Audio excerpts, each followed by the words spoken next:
आज हमारे साथ लोकसभा में रहे सांसद हाजी फजलुर रहमान साहब हैं। मैं उनका और उनके साथ बड़ी संख्या में सहारनपुर और आसपास के साथी आए हैं। मैं उन सब का बहुत बहुत धन्यवाद और आभार प्रकट करना चाहता हूँ। मुझे याद है कि 2019 के चुनाव में सबसे पहले गठबंधन में अगर किसी के लिए हम लोग वोट मांगने गए थे तो उस समय के चुनाव में गठबंधन के प्रत्याशी हाजी फजलुर रहमान साहब के लिए हम लोगों ने वोट मांगा था। और मैं धन्यवाद देना चाहता हूं वहां की जनता का कि उस समय जो अपील की गई थी उस अपील में इनको जिताने के लिए कहा गया था। इन्हें भारी बहुमत से जिताने का काम किया और उसके बाद जब लोकसभा में मैं इनके साथ था, लगातार हम लोगों का संपर्क रहा। हालांकि दूसरा दल थोड़ी दूरी बना ले गया, लेकिन हमारे उन सांसदों के साथ कभी दूरी नहीं हुई। मुझे खुशी है आज कि आज सांसद जी अपने तमाम साथियों के साथ समाजवादी पार्टी में आ रहे हैं। इससे न केवल पार्टी को मजबूती मिलेगी, बल्कि जिस कार्यक्रम और जिन सिद्धांतों को लेकर के समाजवादी पार्टी लगातार संघर्ष कर रही है, उन सिद्धांत कार्यक्रमों को भी जमीन पे पहुंचाने के लिए हमारी मदद होगी। सहारनपुर बिल्कुल आखिरी जिला है जो दूर से चल करके आए हैं। यहां पहुंचे होंगे कई साथी तो रात भर चले होंगे। समाजवादियों की सरकार होती तो आपको इतना समय नहीं लगता। यहां पर कुछ साथियों को याद होगा, जब मैं एक कार्यक्रम में वहां गया था तो मैंने यही कहा था कि आप लोग लखनऊ से जरूर दूर हैं, समय लगता है, लेकिन सरकार बनेगी तो ऐसी सड़क बना देंगे कि 4.5 और 5 घंटे में ही आप लखनऊ पहुंच जाओगे। हमारी सरकार नहीं बनी, लेकिन हम अपने सहारनपुर और उस प्रदेश के तमाम लोग उनको भरोसा दिलाते हैं कि जब कभी भी समाजवादियों को मौका मिलेगा, जिस तरह से एक्सप्रेसवे बनाए थे जो देश के लिए उदाहरण बने हैं, वैसा ही एक्सप्रेसवे से जोड़ने का काम हम लोग करेंगे।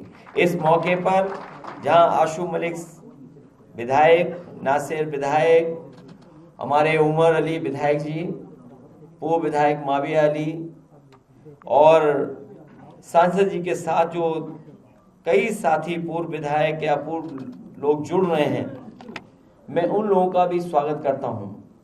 हाल ही में जो समाजवादी पार्टी से लोकसभा की सांसद जीती हैं श्रीमती रुचि वीरा जी, नीरज मौर्य जी, वो भी हमारे कार्यक्रम में शामिल हैं। मैं इनका भी धन्यवाद देता हूं। साथ ही साथ इनके क्षेत्र की जनता का विशेष धन्यवाद और आभार प्रकट करूंगा कि उन्होंने अच्छे वोटों से इनको जिता करके भेजा है। मैं एक बार फिर हाजी फजलुर रहमान साहब, उनका धन्यवाद देता हूं, उनके साथ आए लोगों का धन्यवाद देता हूं, पार्टी के संगठन के लोग हैं, मैं उनका धन्यवाद देता हूं। और हमें उम्मीद है कि जिस तरीके से आप लोगों ने मिलकर के इंडिया गठबंधन और पीडीए की लड़ाई को मजबूत किया था, आने वाले समय में इसी लड़ाई को और आगे बढ़ा करके आप देश को एक अच्छी विचारधारा के लोगों को मजबूत बनाने का काम करेंगे।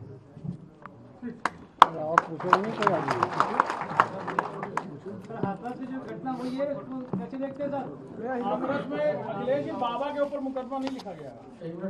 देखिए, आप उस बहस को और मत छेड़िए। दुख है इस बात का कि बड़े पैमाने पे लोगों की जान गई है। उसमें महिलाएं हैं, बच्चे हैं और ज्यादातर वो गरीब लोग हैं जो अभाव में जीते रहे हैं। और ये कार्यक्रम कोई पहली बार नहीं हो रहा था। इस तरह के कार्यक्रम समय समय पर उत्तर प्रदेश में जगह जगह पर होते हैं। दुखद ये है कि ऐसी घटना हुई है जिसमें बड़े पैमाने पर लोगों की जान गई है। ये पूरी तरीके से जिम्मेदारी प्रशासन और सरकार की रही।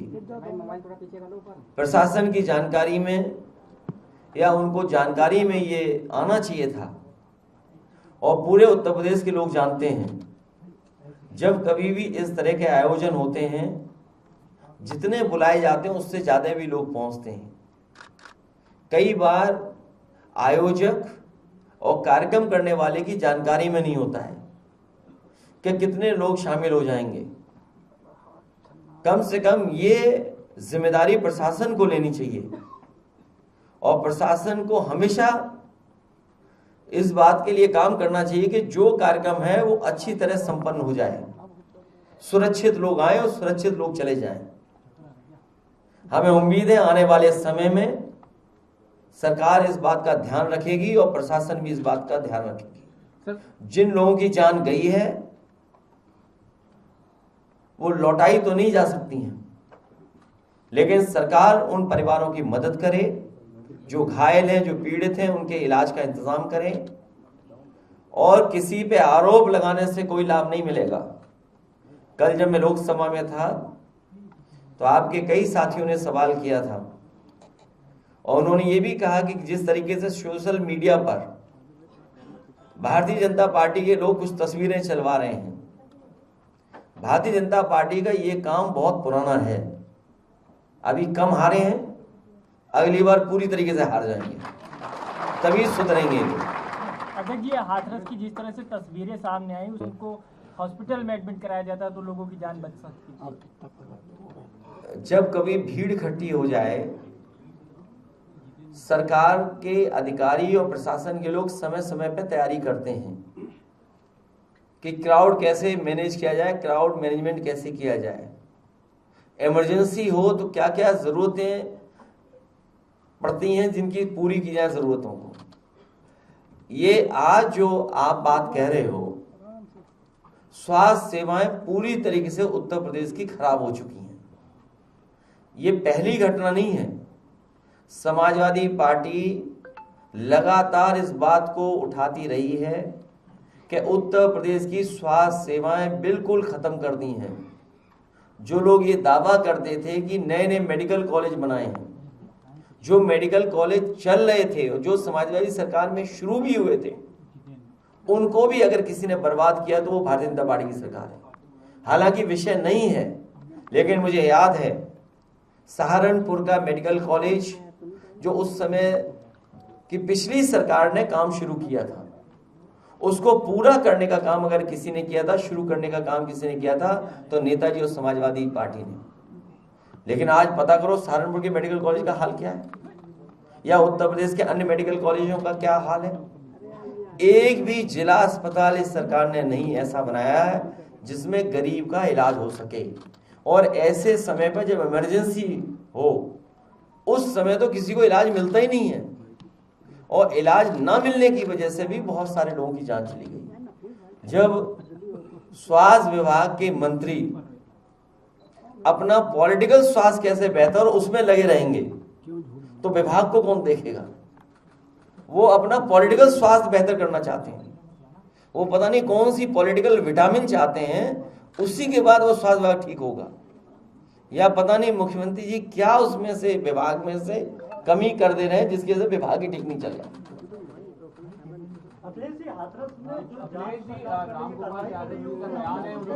देखिए जांच क्या चल रही है, आपके कैमरों ने बहुत अच्छी जांच की, मैं आपको धन्यवाद देता हूं।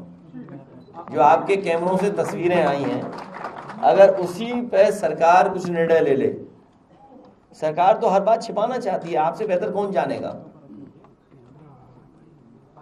रामगोपाल जी का बयान है, वो कह रहे हैं कि हादसा है, हादसे तो होते ही रहते हैं। देखिए आप बीजेपी के लिए काम मत करो, बहुत कर लिया आपने काम। आप बीजेपी के लिए काम मत करो। मेरा निवेदन है आप पत्रकार साथियों से, कितनी जान गई है वो भी आप नहीं बताओगे, और स्वास्थ्य सेवाएं कैसे ठप हो गई, ये सरकार चाहती ध्यान हट जाए। बस जो असली मुद्दा है, जहां प्रशासन की जिम्मेदारी थी और सरकार की जिम्मेदारी थी, तो आखिरकार क्या कर रहे हो आप। जाने आप कब गए, जब घटना हो गई, आपने उन्हीं जिम्मेदार अधिकारियों को पहले क्यों नहीं भेजा? क्यों नहीं भेजा आपने कि हाँ यहाँ पर इतना लोग इकट्ठे ना हो जाएं? आगे क्या जिम्मेदारी बनती थी? तो सरकार की जो जिम्मेदारी थी उस जिम्मेदारी से भाग नहीं सकती सरकार। जो लोगों के बयान आ रहे हैं वो भी ये कह रहे हैं कि उनको प्राइमरी मेडिकल एड नहीं मिली और उसके बाद लेकिन जो सरकार मुख्यमंत्री वो कॉन्स्पिरेसी थ्योरी बता रहे हैं, तो क्या लग रहा है बचने के लिए? देखिए, कॉन्स्पिरेसी तो नहीं हो सकती इसमें। कॉन्स्पिरेसी ये हो सकती है कि सरकार उससे बचना चाहती हो, सरकार जिम्मेदारी से भागना चाहती हो, ये कॉन्स्पिरेसी तो है। जैसे ये सवाल पूछा, ये पार्ट ऑफ कॉन्स्पिरेसी है। ये जो सवाल पूछा था एक हमारे पत्रकार साथी ने, ये पार्ट ऑफ कॉन्स्पिरेसी है और पार्ट ऑफ ये कि ध्यान हट जाए हमारा। अखिलेश जी, हर बार एसओपी बनती है लेकिन वो फॉलो नहीं होती। इस बार भी नई एसओपी बनाई गई है, जो बाद में भी ये हुआ था, आप क्या कहेंगे? देखिए, सरकार को फुर्सत ही नहीं है ना। मैंने आप ध्यान नहीं दिया मैंने क्या कहा था। जब इस विभाग के मंत्री कुछ पॉलिटिकल अपना स्वास्थ्य बेहतर करना चाहते हैं तो विभाग को कौन ध्यान देगा? वो तो चाहते हैं कि मुख्यमंत्री हट जाए, हम बन जाए। क्यों कहलवाते हो? सीधी बात। तो जब खुद ही वो मुख्यमंत्री बनना चाहते हैं तो विभाग कौन देखेगा? और मुख्यमंत्री ये बात जानते हैं कि ये पीछे पीछे पड़े हुए, तो उनके विभाग को कुछ बजट ही नहीं दे रहे। ये तो सदन में भी हम लोगों ने कहा था, अगर याद हो आपको। याद है कि भूल गए आप?